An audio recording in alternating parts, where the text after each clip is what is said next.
lindo poder volver a estar juntos en este tiempo, compartiendo este culto, compartiendo la palabra. Bueno, vamos a abrir nuestras Biblias en Lucas capítulo 9. Y para compartir lo que quisiera compartir con ustedes tendría que por lo menos leer 2 capítulos de la Biblia, Lucas 9 y Lucas 10. Los animo a que lo lean después en casa. Estos días estas últimas semanas, estudiando Mateo, aquí en la predicación del domingo, uno va disfrutando y yo no me puedo parar y yo avanzo en lo que leo, avanzo en la historia y yo disfruto de ver a Jesús y su andar, su caminar con los discípulos. Y permítanme quizás ponerle un título, casi nunca le pongo. Después, Juli, cuando les manda los apuntes el domingo, inventa más o menos de lo que a ella le parece, de lo que yo digo, pero lo hace bastante bien, y quería compartirles un pensamiento, aprendiendo a mirar como Cristo. Y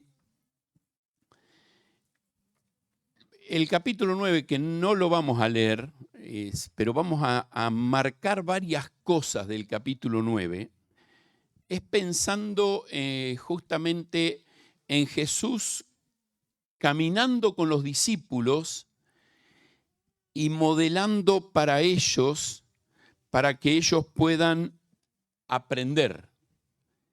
Y es hermoso ver en el libro de los Hechos y en las cartas, los discípulos, especialmente las cartas de Juan, las cartas de Pedro, pero aún los mismos evangelios que fueron escritos por los discípulos, es hermoso ver cómo Cristo impactó en sus vidas mientras caminaba con ellos.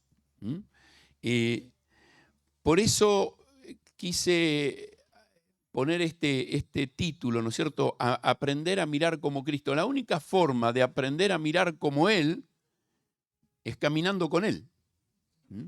Y creo que esto es lo que vivieron estos hombres.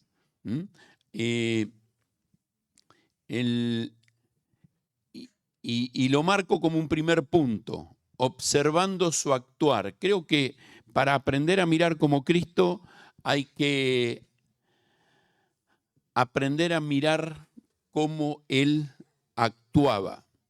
Y esto es el capítulo 9. En Marcos 3:14 nos dice que Jesús llamó a 12 para que estuviesen con Él y para enviarlos a predicar. Y me encanta esa expresión porque es, bueno, vengan cerca mío para después ir y contarle a otros lo que sucedió en sus vidas. Estaba esta mañana en la clase de escuela dominical, le robé la clase a Christopher, y la idea de estar en esa clase, el último tema de esa clase, es cómo, o la responsabilidad que tenemos de compartir nuestra fe. Y lo que Jesús invitó a los discípulos es que estén cerca con Él, pero no solamente para estar cerca de Él, sino para que de ahí salgan y cuenten a otros. En Marcos capítulo 5 tenemos una historia de un hombre que fue librado por el Señor del poder de los demonios, y este hombre, luego que fue liberado, le dijo: Señor, quiero ir contigo. Y Jesús le dijo: no, vete a tu casa y a los tuyos y cuenta cuán grandes cosas ha hecho el Señor contigo. Qué hermoso es pensar que en donde estamos, en donde vivimos, donde andamos, contamos lo que Cristo hace en nuestra vida. Hijos, nietos, que no van a ver otro Cristo que el que vos vivís. Vecinos, amigos, compañeros, que no van a ver otro Cristo que el que vos le muestres. Y Jesús los invitó a estos 12 para que estén cerca de Él, para enviarlos. Y tendría que tomar todos los evangelios, pero no voy a tomar todos los evangelios, se nos va a hacer medio largo. Simplemente quiero marcar algunas cosas del capítulo 9 para que entendamos qué es lo que vivieron los discípulos. Comienza el capítulo 9 con la misión de los 12. Y es interesante porque el capítulo 10 comienza con la misión de los 70. Ahí en el capítulo 9, en el inicio dice que llamó a 12 y los envió a hacer la obra. Pero casi inmediatamente después de eso nos cuenta Lucas que Herodes decide matar a Juan el Bautista. Los versículos 7, 8 y 9.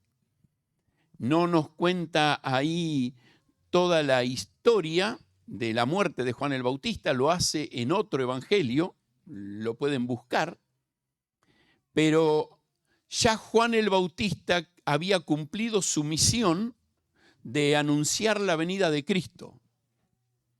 Y a mí me llama la atención esto porque ahora Cristo se empieza a revelar a sí mismo. Y vamos a ver un poquito más adelante en el capítulo 10 que empieza a usar a los discípulos para darse a conocer. Ya Juan el Bautista había terminado su tarea de presentación. Después de eso, en los versículos 10 en adelante, tenemos una historia linda. Jesús alimenta a una multitud muy grande. Y una de las cosas que me gusta de la alimentación de los 5.000 es que Jesús es el que multiplica el pan, pero ¿quién lo reparte? ¿Quién lo reparte? Los discípulos. ¿Y quién junta los pedazos que quedaron? Los discípulos. Ah, ya no es Jesús haciendo, lo vamos haciendo juntos. ¿Querés seguir a Jesús? Tenés una parte. Y el Señor empezó a involucrar a estos hombres. Ahora, inmediatamente después de eso, viene lo que llamamos la confesión de Pedro, que en Mateo capítulo 16, Mateo lo relata con un poquito más de palabras, pero básicamente nos dice que hay un reconocimiento de los discípulos: tú eres el Cristo, el Hijo del Dios viviente.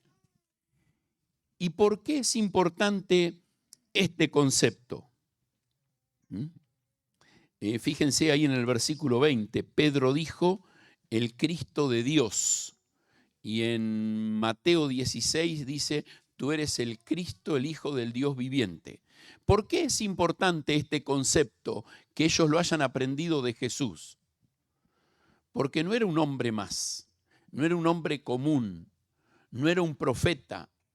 Y fíjate que dice ahí el versículo 19 que algunos pensaban que era Juan el Bautista que había resucitado.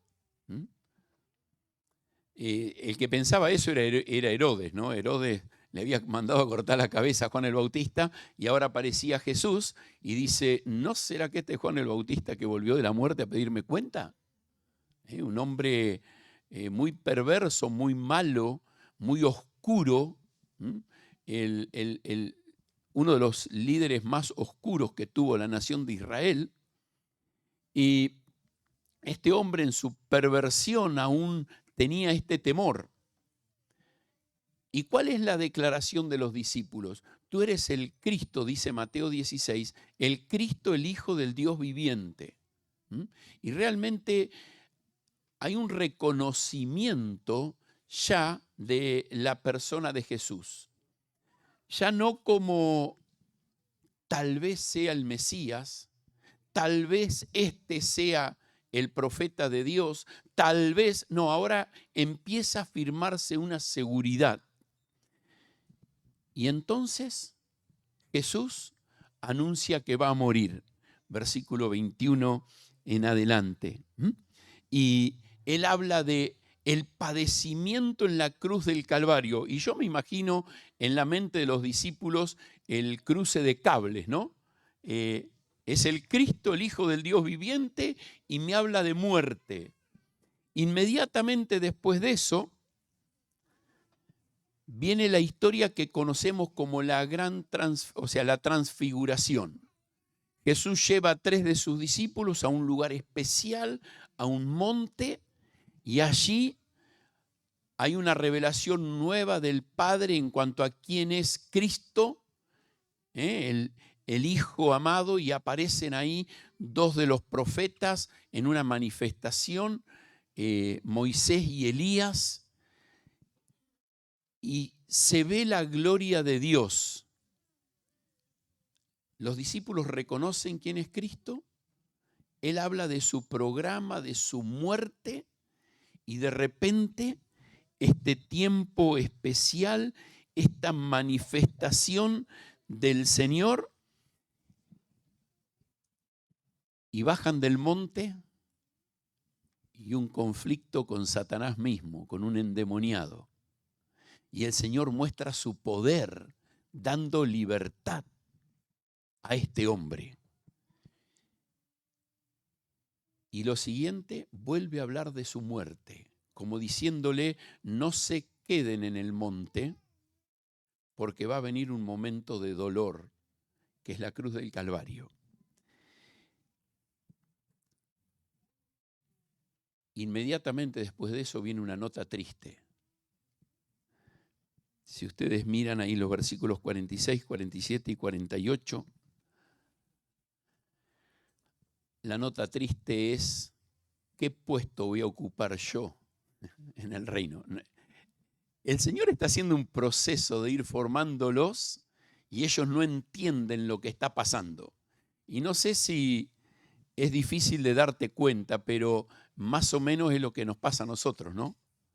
Dios está tratando de hacer una obra espiritual y nosotros no la vamos entendiendo qué es lo que Él está haciendo. Y Él está haciendo algo muy por encima de toda la lucha humana, la pecaminosidad humana, la debilidad humana. Él está queriendo hacer una obra mayor. Y cuando Él habla de su muerte, y a mí me llama la atención en un periodo tan corto, 2 veces sacando el mismo tema, es tratando de enfatizar para qué vine acá. La transfiguración, tengo la gloria del Padre, pero no vine para eso. No vine hoy para mostrar mi gloria ni la gloria que tengo del Padre, sino la obra en la cruz del Calvario. Y muestra Lucas acá cómo es el corazón del hombre. Cuánto nos cuesta enfocarnos en lo eterno, en el plan eterno de Dios, y nos enfocamos en nosotros mismos. Fíjense que ahí Lucas lo titula ¿Quién es el mayor?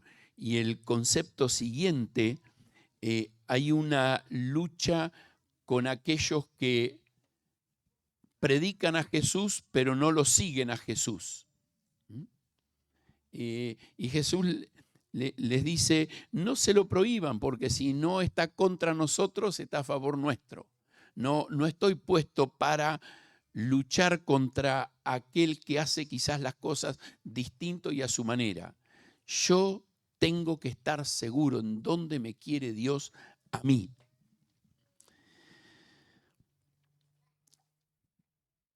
Y déjame llevarte al versículo 57, Bueno, el versículo 51 al 56, ahí tenemos a dos de los discípulos queriendo hacer la obra a su manera, de vuelta. Señor, allá hay algunos que no creen, que no nos reciben, hagamos que descienda fuego del cielo y los consuma. O sea, todo el que no está a favor mío, lo destruyo. Y el Señor dice, no, no te metas, déjalo, yo lo estoy permitiendo. Pero te quiero llevar al versículo 57 al 62. Dice, yendo ellos, uno le dijo en el camino, Señor, te seguiré a donde quiera que vayas. Y le dijo Jesús, las zorras tienen guarida, las aves de los cielos tienen nido, mas el Hijo del Hombre no tiene dónde recostar la cabeza. Y dijo a otro, sígueme. Y él le dijo, Señor, déjame que primero vaya y entierre a mi padre. Jesús le dijo, deja que los muertos entierren a sus muertos, y tú ve y anuncia el reino de Dios. Entonces también dijo otro, te seguiré, Señor, pero déjame que me despida primero de los que están en mi casa. Y Jesús le dijo, ninguno que poniendo su mano en el arado mira atrás es apto para el reino de Dios. Y en este pasaje yo veo de parte del Señor un gran desafío. Estos hombres que vienen acá a Él, estos 3 encuentros que Jesús tiene, no son de los 12 discípulos. Vamos a leer ahora en un ratito, en el capítulo 10, Él envió a 70. Nosotros tenemos en mente, porque eso es lo que muchas veces los cuadros nos pintan, que anda Jesús caminando con 12 personas por detrás. No, había multitudes. Cuando Jesús resucitó, se apareció en un momento a 120, en otro momento a 500. Evidentemente había muchos seguidores de Jesús. Para poder enviar 70, como nos dice el capítulo 10, versículo 1, para poder enviar 70 es porque había muchos de entre los cuales Jesús eligió 70. Bueno, había mucha gente que se acercaba a Jesús. Dice el mismo Lucas, pero en el capítulo 14, versículo 24, grandes multitudes iban con él. Y una cosa que Jesús hizo siempre frente a las grandes multitudes que lo seguían, era pararse y mirar y decir, ¿qué buscas y qué estás dispuesto a pagar? ¿Qué buscas? ¿Por qué me seguís? Y Jesús señaló a aquellos que lo buscaban porque comían gratis, claro. Alimentó a 5.000 en una ocasión, a 4.000 en otra. Hay una que dice que eran 4.000 hombres. Y si vos pensás que fueron la familia, que había 20.000 personas y todos comieron gratis. Jesús sanaba gratis. Ir al lado de Jesús era garantizarte el hospital. Ya tenías la IFE y la obra social, tenías todo con él. Desde allá viene, no es nada nuevo. Desde allá viene. Porque eso es lo que buscamos. Pasarla lo mejor posible. Y la gente seguía a Jesús porque enseñaba lindo, era bueno estar al lado de él, y la gente lo abrazaba, se abrazaban unos a otros, había una linda comunión, un lindo interés, hasta que había que discutir quién era el segundo. Jesús era el primero, pero cuando había que discutir quién era el segundo, ahí se armaba el conflicto. Porque estaba eso. Y entonces Jesús constantemente enfrentó a la gente. Cuando enfrentó a los 12, lo hizo en el versículo 18. ¿Quién dicen ustedes que yo soy? Y ahí viene la declaración que decía antes, tú eres el Cristo, el Hijo del Dios viviente. Eso era con los 12. Y que ellos entiendan quién era Jesús. Pero a la multitud los enfrentaba con otras cosas. Y son, por ejemplo, acá en este pasaje, uno le dice, Señor, a donde quieras que vaya voy a ir contigo. Y Jesús le dice, ¿en serio? ¿En serio me decís? ¿O es porque hay comida y salud gratis? Si te saco eso, ¿me seguís a donde yo vaya? Y mirá la respuesta. Dice, las zorras tienen cuevas, guarida, tienen un lugar seguro en la roca donde esconderse. Las aves de los cielos hacen nido, depende el pajarito, salvo la paloma, que es el más tonto de todo, todos los demás hacen un lugar seguro donde poner sus huevos y empollar. La paloma es la única que no le importa. No te das una idea cómo es que se reproducen porque son lo más tonto que hay para cuidar a su huevo y sus pichones. Pero te digo algo, las aves de los cielos aseguran su nido, tienen un lugar. ¿Y qué le dice Jesús? Yo no tengo dónde recostar mi cabeza. Si me vas a seguir, te ofrezco nada. Y si es por nada, ¿venís? Si mami, mi iglesia, mis amigos no me apoyan económicamente, ¿sigo en el CCP? ¿O en el Instituto Bíblico? ¿Sigo? Si no tengo el sustento que necesito todos los días asegurado, ¿lo seguiría el Señor? ¿Vengo el domingo a la iglesia? Y eso es lo que Jesús está diciendo. Él le está hablando a personas que están diciendo, Señor, quiero seguirte. Claro, mientras me das todo lo que yo te pido. ¿Cuántas personas no van a iglesias porque ciertas iglesias te ofrecen salud y dinero? Entonces, claro, así voy, hasta que no lo recibo, entonces me enojo. Y me enojo con Dios cuando el que me lo prometió es un líder irresponsable. Pero me enojo con Dios. Dios me ofrece y me dice, no tengo nada para darte. Ahora, el otro, el Señor lo mira y le dice, anímate a seguirme por la fe. Hay casos, el primer caso es alguien que de coraje dice, claro, me gusta lo que dan acá, vengo. Me hace acordar, siempre nos reímos en mi casa porque en mi niñez nos criamos una familia muy humilde, pero sabíamos que en la iglesia protestante daban regalo para Navidad y en la católica para Reyes. Así que hacíamos las dos filas nosotros. Sabíamos dónde te daban. Ese es el primer caso, que busca ver qué me va a dar Jesús. Y Jesús le dice, no tengo nada para darte.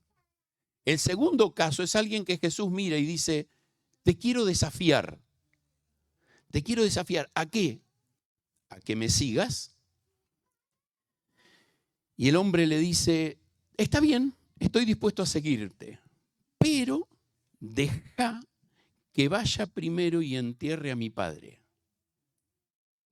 Y esto parece a simple vista una respuesta correcta, si es que su padre estaba en el cajón. Pero su padre gozaba de buena salud y tal vez iba a vivir 30 años más. ¿Entendés? El Señor invita hoy, y tenés que estar dispuesto a poner en el altar tu familia, tus proyectos personales. Hoy invita. Y aunque ya les conté la historia, no puedo en este punto no repetirla. La Ceci se fue al África y podría haber dicho, deja que primero entierre a mi padre. Y estando en África su papi murió. Pero ella estaba donde tenía que estar. No se quedó acá un mes, 2, 10 años a esperar a ver cuándo se moría papá. Hoy era el tiempo de servir al Señor. Y el Señor dice, poneme a mí en primer lugar. Esto no quiere decir abandono a los padres, ¿no? Ahí hay otra responsabilidad de honrar. Pero ponerlos en el lugar correcto. Y el tercer concepto, otro que toma coraje y le dice, Señor, te seguiré a donde quieras que vaya, pero deja primero que vaya y despida a los de mi casa. Señor, te voy a seguir, pero quiero estar con un ojo del lado de cuidar mis propios intereses, mis propios sentimientos, mis propias emociones. Y el Señor le dice, a este le da una respuesta: ninguno que poniendo su mano en el arado mira atrás. Y no digo que arando no se puede mirar para atrás. Me ha tocado arar y uno mira para atrás porque eso te muestra si lo estás haciendo bien o no. No está hablando de eso, sino del concepto de me pongo a arar, pero con mi mente estoy pensando en tomar mate en mi casa. Estoy arando hoy, estoy acá comprometido, pero cuánto deseo estar donde está mi familia, porque eso es lo que añoro y eso es para lo que me gustaría vivir. Y el Señor te dice, si eso es lo que añorás, anda y hacelo, listo. No te voy a obligar que estés acá arando. Y ese es el concepto. No me digas te voy a seguir si no estás dispuesto a seguirme pagando el precio que tenés que pagar. Ahora, el Señor mira a estos hombres y a mí me llama la atención porque inmediatamente que hace este desafío, los reúne, no sé a cuántos reúne, pero por lo menos reunió a 70. No me dice a cuántos reunió, pero envió a 70. Fíjate lo que dice versículo 1 del capítulo 10. Después de estas cosas, designó el Señor también a otros 70, a quienes envió de 2 en 2 delante de él a toda ciudad y lugar donde él había de ir. Y les decía, la mies a la verdad es mucha, mas los obreros pocos. Por tanto, rogad al Señor de la mies que envíe obreros a su mies. Id, y he aquí yo os envío como corderos en medio de lobos. No llevéis bolsa, ni alforja, ni calzado, y a nadie saludéis en el camino. Y en cualquier casa donde entréis, primeramente decid, paz sea esta casa. Y si hubiere allí algún hijo de paz, vuestra paz reposará sobre él. Y si no, se volverá a vosotros. Y posad en aquella misma casa, comiendo, bebiendo lo que os den, porque el obrero es digno de su salario. No os paséis de casa en cualquier ciudad donde entréis y os reciban, comed lo que os pongan delante. Y sanad a los enfermos que en ella haya, y decidle, se ha acercado a vosotros el reino de Dios. Mas en cualquier ciudad donde entréis y no os reciban, saliendo por sus calles decid, aún el polvo de vuestra ciudad que se ha pegado a nuestros pies, lo sacudimos contra vosotros. Pero esto sabed, que el reino de Dios se ha acercado a vosotros. Y os digo que en aquel día será más tolerable el castigo para Sodoma que para aquella ciudad. Versículo 17. Volvieron los 70 con gozo, diciendo, Señor, los demonios se nos sujetan en tu nombre.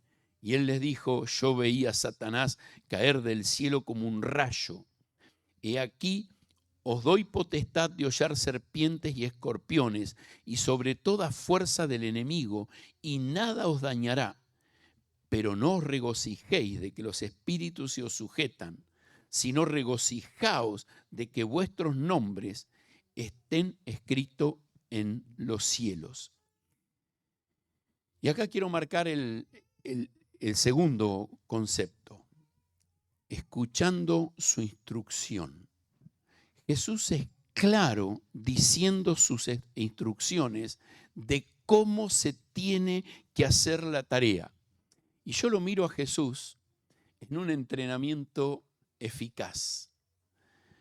Dio un curso de cómo hacer la obra del ministerio. A veces nosotros nos complicamos un montón. Y el Señor dice, es fácil. En primer lugar, marca ahí el versículo 1, ¿no es cierto?, de que los envió de dos en dos. La importancia de andar juntos. Hay un pasaje en Eclesiastés, capítulo 4, que yo lo he usado muchas veces para hablar en una reunión matrimonial. Quizás si me ha tocado hablar en la boda de alguno de ustedes, capaz de usar ese pasaje, porque se puede aplicar, pero el principio ahí de Eclesiastés es la importancia de andar dos juntos. La importancia de andar dos juntos. Y acá Jesús lo aplica. La importancia de andar de a dos. Cuando uno va a hacer el ministerio, va a hacer las cosas de Dios. Y permítanme pasar un chivito acá, un aviso. Sábado a la mañana es el día que nuestra iglesia ha marcado para lo que llamamos ministerio de visitación. Después se visita cualquier horario y cualquier día de la semana, pero ese es el día que tratamos de enfocarnos. Así que si tenés algún familiar, algún amigo para ir a visitar y querés ayuda, ese es el día, ese es el mejor día. Si no es ahí, de todos modos lo tenemos a Luisito y Rosa ahí, junto con un equipo hermoso, Víctor, Josu, siendo parte de este equipo y un montón más que están ayudando. Y si no tenés nadie para ir a visitar vos, pero querés ser parte, vení. Siempre hace falta uno más. Siempre hace falta uno más. Te comunicás con ellos. Ahora, ¿por qué? Queremos mandar de a dos, aunque a veces se va de a tres o de a cuatro.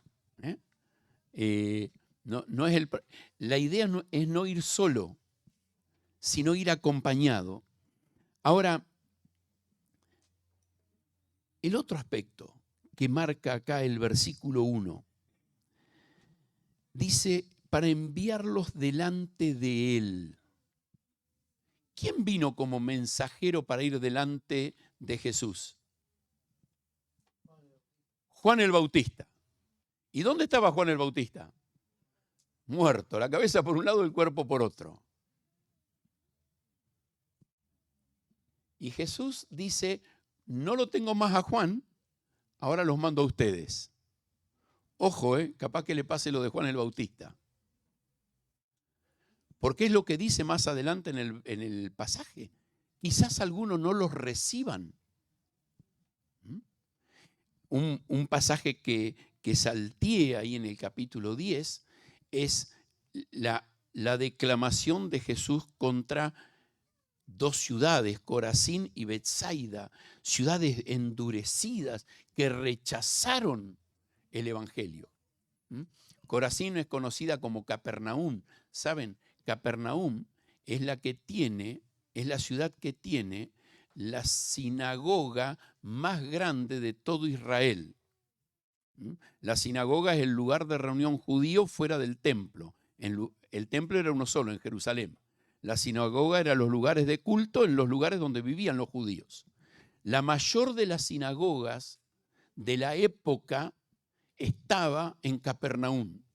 Y Jesús sabía que era un centro religioso contrario a él. Ustedes piensen esto. Lo tenemos a Saulo de Tarso.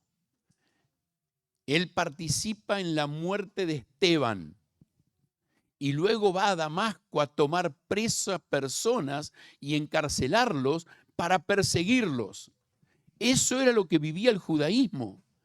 Y Jesús estaba invitando a personas, desafiándolo a ir a lugares donde probablemente tenían que pagar un precio muy alto.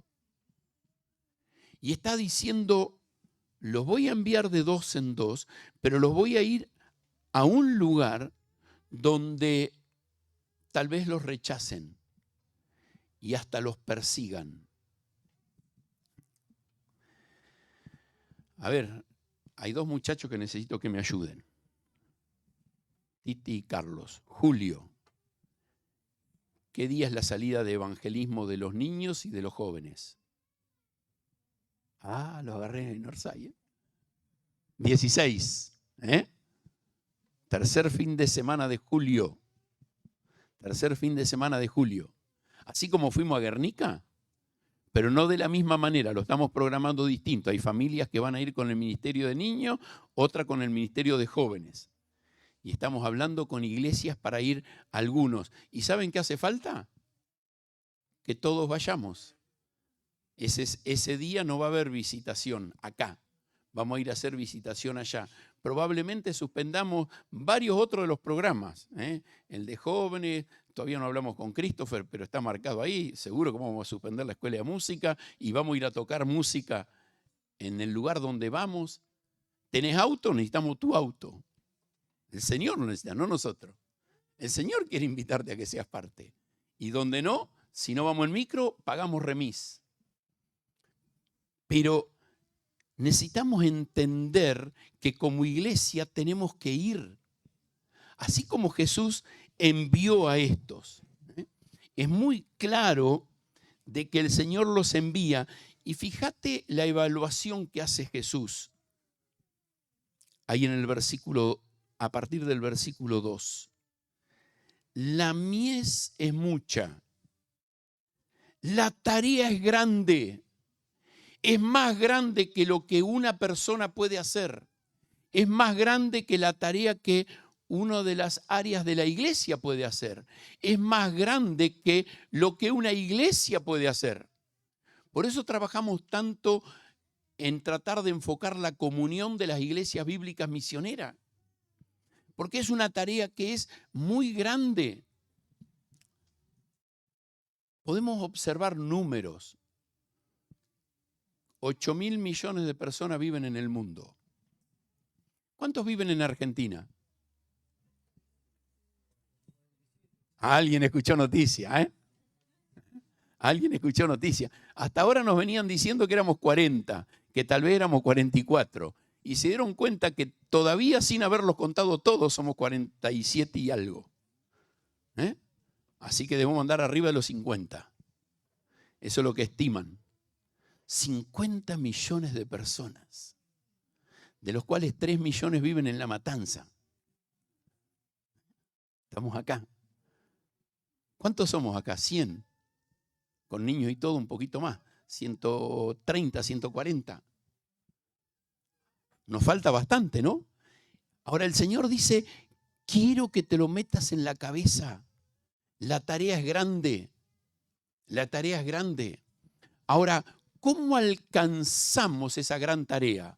Bueno, vos en tu casa, con tu familia, hablándole a tu casa y a los tuyos de lo que Cristo está haciendo en tu vida. No tenés que ir mucho más. Y, perdón, allá en el fondo hay folleto. Salí de la puerta esa, doblá a la derecha, llévate un folletito. Ese folletito te guía y te orienta a cómo presentar el evangelio a otro.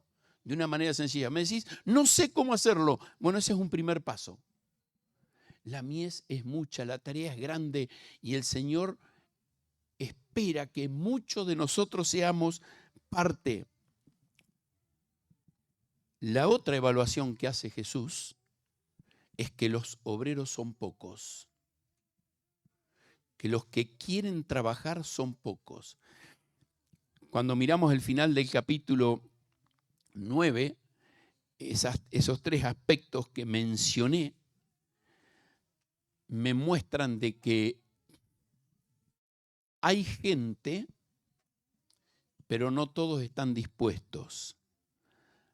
Hay algunos que dicen, Señor, me anoto, pero ocúpate de mis necesidades. Señor, me anoto, pero tengo otras cosas para hacer primero. Señor, me anoto, pero mi familia no la quiero descuidar. Y el Señor dice, la mies es mucha, los obreros son pocos, y encima de los pocos que hay, se me borran algunos más.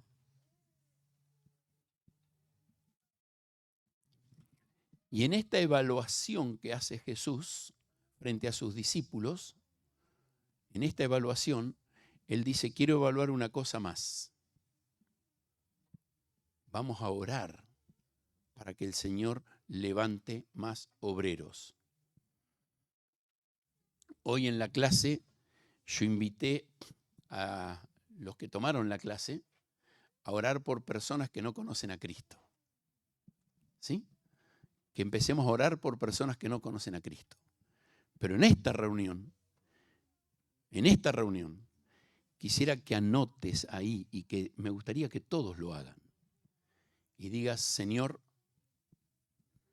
voy a orar, me voy a comprometer a orar para que más personas se levanten.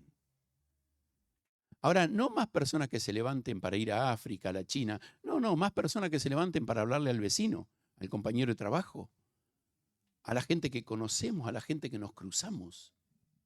Que más personas se levanten. Ahora, en Mateo capítulo 9 y 10, mirá vos la coincidencia, ¿no es cierto? Capítulo 9 y 10, igual que en Lucas, Jesús trata el mismo tema. En el capítulo 9 dice estas mismas palabras. La mies es mucha, los obreros pocos, rogad al Señor de la mies que envíe obreros a la mies. ¿Sabés cómo empieza el capítulo 10? Así termina el 9 de Mateo. ¿Sabés cómo empieza el 10? Dice que seleccionó a 12. Y le dijo, ¿estuvieron orando para que haya más obreros? Bueno, te quiero a vos, a vos, a vos y a vos como obrero. Pero el 10.5 agrega un concepto más. No solamente le dijo, los elijo, sino que ahora vayan y háganlo. Vayan y háganlo.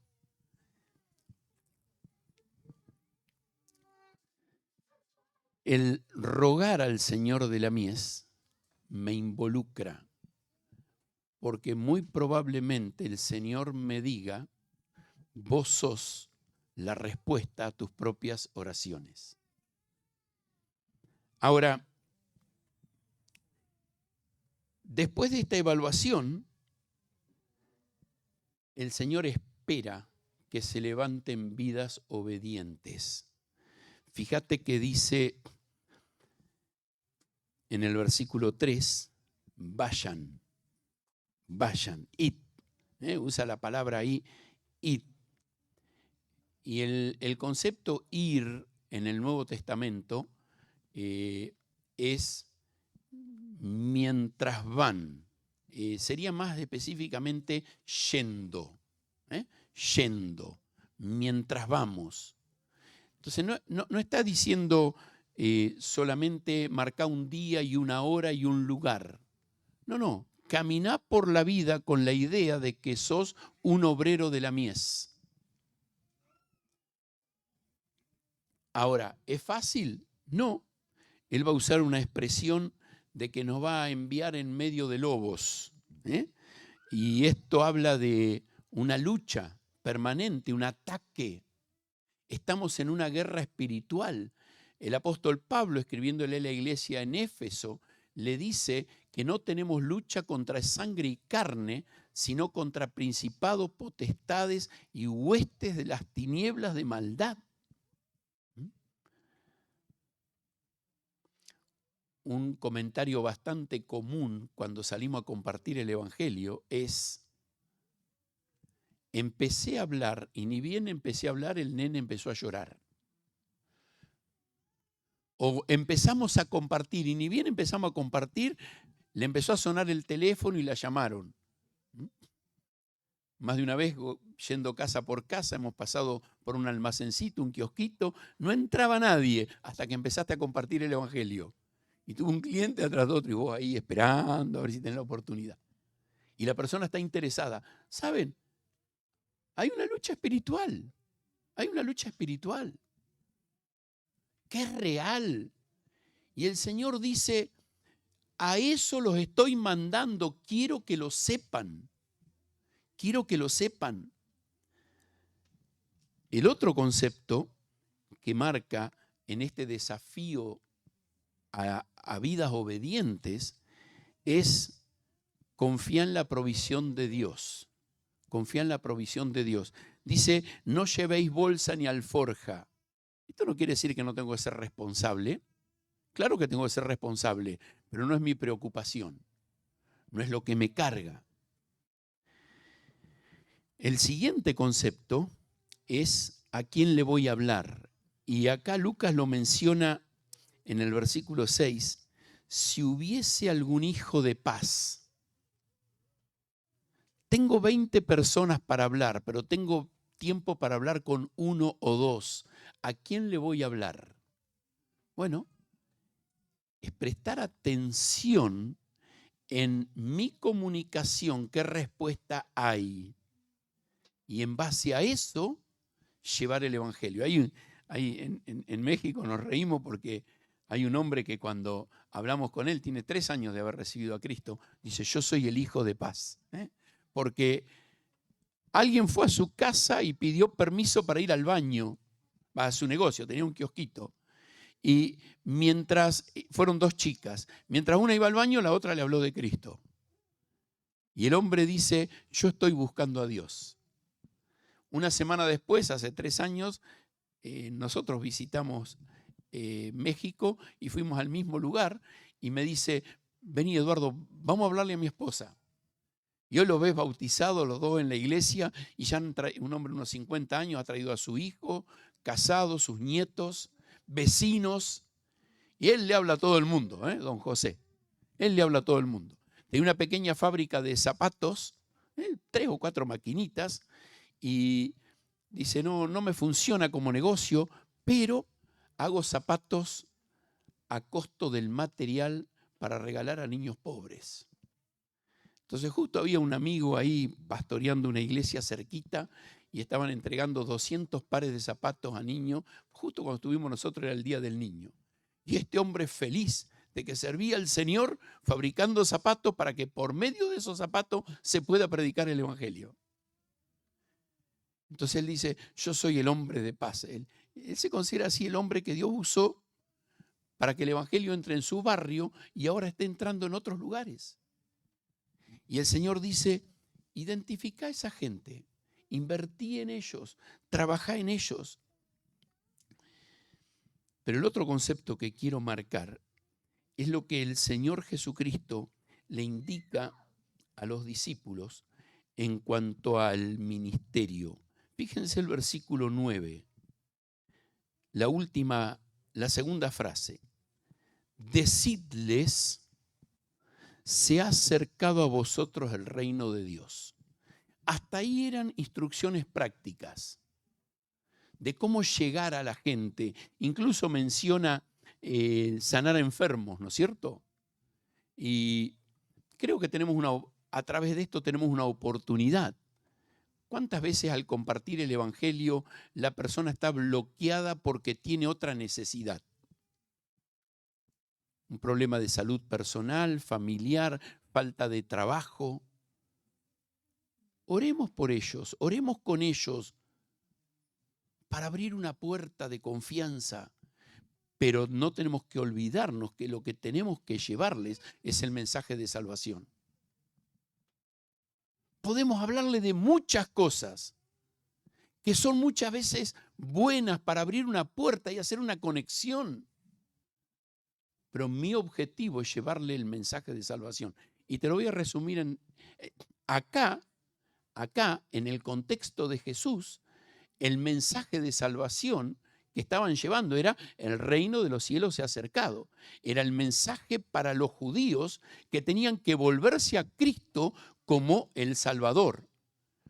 Hoy nuestro mensaje es un poquito distinto. Nosotros tenemos que llevar a las personas a un encuentro personal con Cristo. Y te lo voy a resumir en 3 conceptos muy simples. Entender que sos pecador y que por tu pecado estás separado de Dios. Entender que no podés hacer nada para salvarte a vos mismo y confiar en la obra que Cristo hizo en la cruz del Calvario para tu salvación. A eso le podés agregar todo lo que vos querés y todo el argumento que vos querés para llevar el mensaje a una persona. Pero la persona tiene que entender su condición. Pecador perdido, separado de Dios. Número 2, no puede hacer nada para ganar la salvación, para alcanzar el perdón de Dios. Y entonces poner su confianza en la obra que Cristo hizo en la cruz del Calvario. y tenés que saber contarle qué es esa obra que Cristo hizo. Ahora,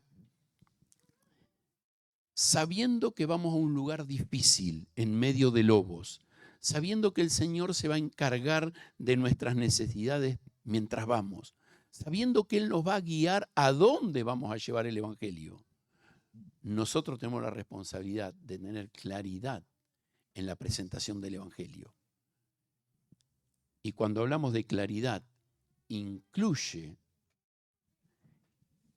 que nos tomemos el tiempo suficiente para estar seguro que la persona está entendiendo, porque no buscamos que alguien haga una oración, sino que buscamos que haya una conversión, una transformación de vida, un nuevo nacimiento. A eso apuntó Jesús.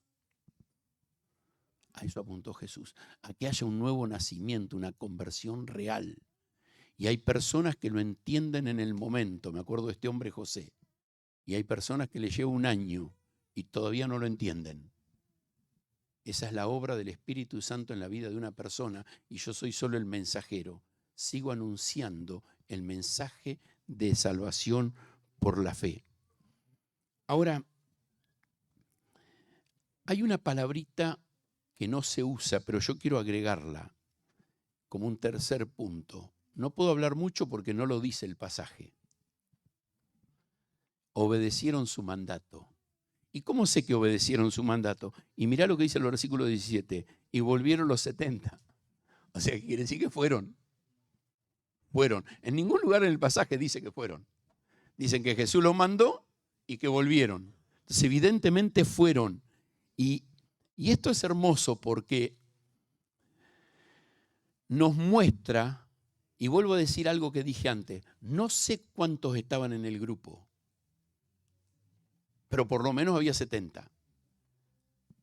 Y sé que había 70 porque 70 fueron, me dice el versículo 17, volvieron los 70. 70 fueron enviados, 70 fueron, 70 volvieron. Hubo una obediencia. No se quedaron solamente con qué lindo sermón que nos dio Jesús. Che, es cierto, ¿no? La mies es mucha, los obreros son pocos. Tenemos que orar un poco más para que el Señor envíe obrero. Sí, esa reflexión es muy buena. Es muy buena. Pero ¿qué hace falta? Que el domingo que viene nos juntemos acá y digan, el Señor me dio una oportunidad, pude ir, pude hacerlo. Es así de simple, así de práctico. Mientras fui, lo fui haciendo. Mientras anduve por la vida, y te digo, cuídate de no hablar de la iglesia. Porque a veces pensamos que tengo que promocionar la iglesia. No, cuídate de no hablar de la iglesia. Habla de Cristo. Después invítalo a la iglesia si querés, no es problema. Pero tenemos la responsabilidad de hablarles de Cristo, que conozcan de Cristo a través nuestro, de lo que nosotros le contamos. Y el último punto, ese sí lo saco del versículo 17, del resto, dice, volvieron los 70 con gozo. ¿Sabés? La obediencia trae gozo. La obediencia trae gozo. ¿Gozo de qué?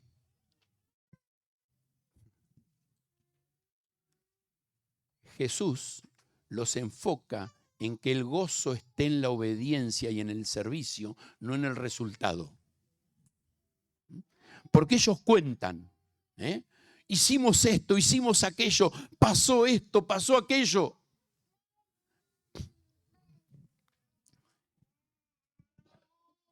No leí, pero léanlo después en casa a partir del versículo 21. Hay gozo en Jesucristo. Dice, en aquella misma hora Jesús se regocijó. ¿Y por qué fue el gozo de Jesús? Por ver a hijos obedientes haciendo la obra que tenían que hacer. Por ver a hijos que reaccionaron a la palabra de Dios para que el nombre de Dios siga siendo glorificado y la palabra siga corriendo. Si yo miro este pasaje, veo que el gozo de los discípulos en primer lugar estaba enfocado en lo que habían logrado. Y es ahí donde Jesús les dice en el versículo 20, dónde tiene que estar el verdadero gozo. El verdadero gozo tiene que estar centrado en que soy obediente. Lo dice distinto, ¿no? Dice, regocíjense de que vuestro nombre estén escrito en los cielos.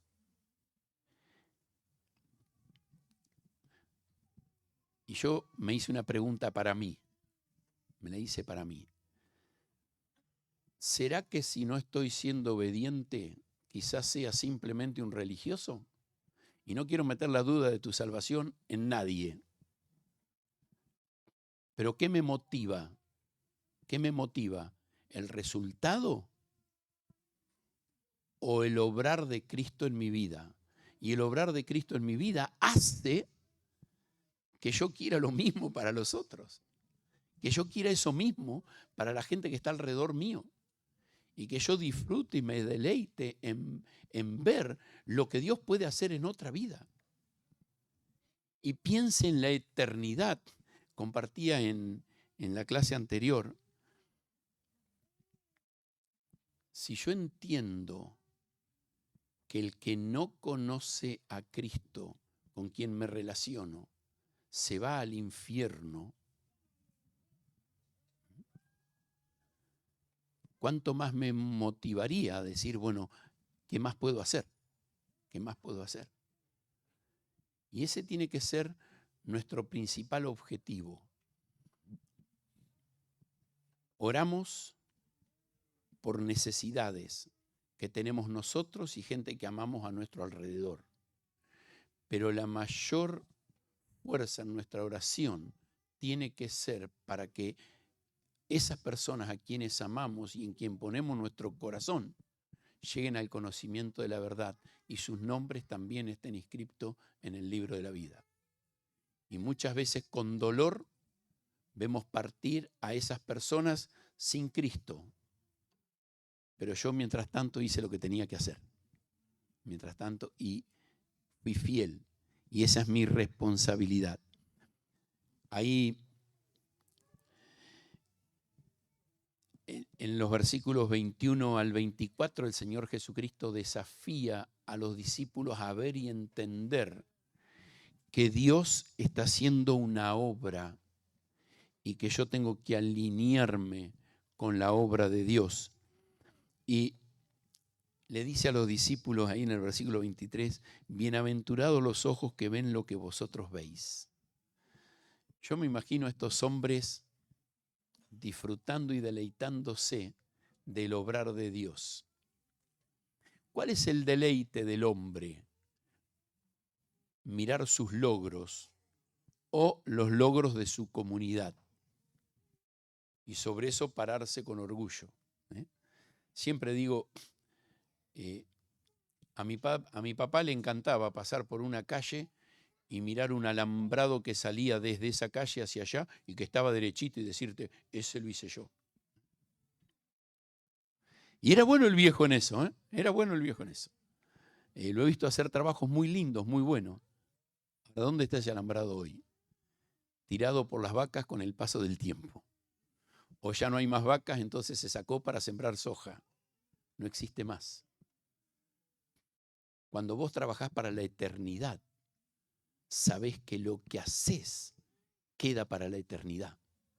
Queda para la eternidad. Y eso es lo que el Señor Jesucristo le quiere enfocar a los discípulos. Poné tu mirada en lo eterno y trabajá para lo eterno, esforzate en lo eterno, enfocate en lo eterno y lo vas a disfrutar por la eternidad. Y ese es el gozo de Jesús. Jesús se gozó con los discípulos y ese es el gozo del Padre para el cual trabajamos.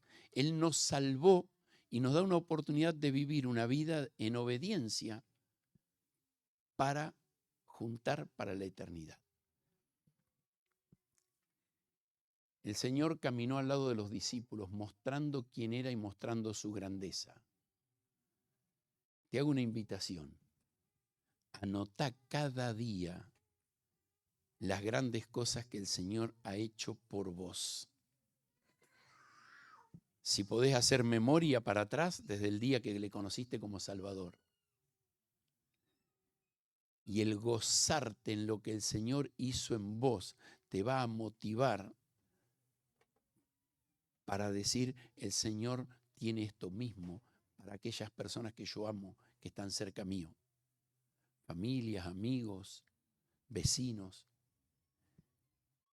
Y eso es lo que hizo Jesús mientras iba con los discípulos, mostrando su obrar para que confíen en Él. Y cuando los mandó, sabía quién era el Dios poderoso que los estaba enviando. No estaban sirviendo a un Mesías humano que tenía una locura de grandeza. Estaban saliendo para anunciar el reino de los cielos de parte de aquel que era el Cristo, el Hijo del Dios viviente. Y para eso valía la pena vivir. Oramos. Gracias te damos, querido Padre, por esta oportunidad de estar juntos, abrir tu palabra, compartir de ella. Señor, ayúdanos a que podamos vivir mientras esperamos tu venida como hijos obedientes. Y Padre, que tu palabra pueda seguir corriendo para bendición de muchos más. En el nombre de tu Hijo Cristo oramos.